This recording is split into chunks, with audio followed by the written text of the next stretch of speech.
Alam niyo mga Boka Tribs, sa akin lang, kung ako lang ang masusunod at kung ako'y may tinig diyan sa sa Senado, alam niyo kung ako, ititigil ko na yung investigasyon na yan. Kasi parang wala din naman nangyayari. Parang ang nangyayari lang nagkakaroon ng sarsuela na hindi mo maintindihan kung sino nagsasabi ng totoo, kung sinong nagsasabi ng hindi totoo.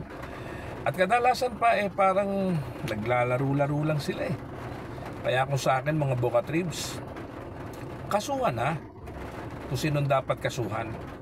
At idiretso na sa korte ang usapin. At wala nang paligoy-ligoy pa.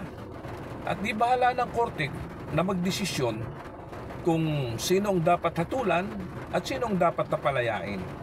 At kung sinong dapat na madamay at kung sinong hindi dapat madamay. Sapagkat wala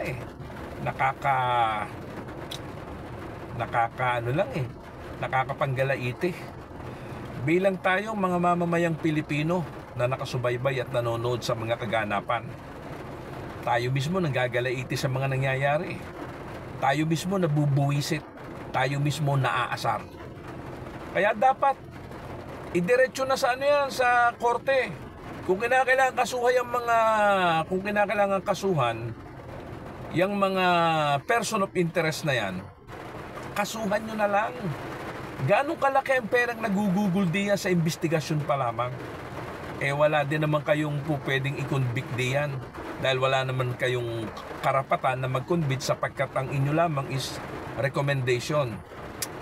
Kaya mas makakabuti, mas maganda mga Boka Tribs.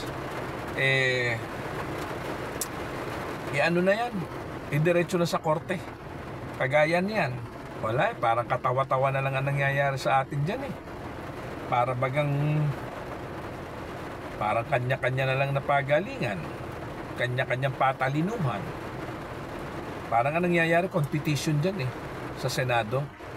At hindi para mailabas kung sinong may mga kasalanan at kung sinong tunay na mga involved at higit sa lahat kung sinong mastermind. Alam nyo, dapat lahat tayo katulad ng aking paninindigan Kahit pa sino madamay, dapat madamay. Kahit pa si Pangulong Bongbong Marcos, kahit pa si Representative Martin Romualdez, o kahit na sino. Basta't ang mahalaga, may makasuhan. Ang mahalaga, may makulong. At siguraduhin na totoo at hindi yung katang isip lamang. Hindi yung pamumulitika lang o hindi yung kung sino lang gustong kasuhan. Pera ng bayan din na nagugugol din sa bawat investigasyon yan.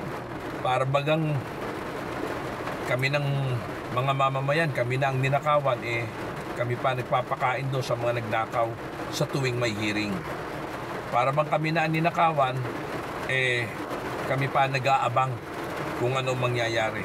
At para baga sa sarap ng buhay na kanilang tinamasa sa mga nakaraang panahon na hindi namin tinamasa kahit minsan, para baga sila pa yung VIP at kami pa yung walang kwenta. Kami pa yung nakaabang kung ano mangyayari. Kami pa yung nakaabang kung sino makakasuhan. Kaya muli po, panawagan po natin sa Senado at maging sa Kongreso. Tama na po. Halos ayaw na po naming maniwala. Kami pong mga mamamayang Pilipino, hindi na po kami halos maniwala sa inyong mga pinaggagawa diyan.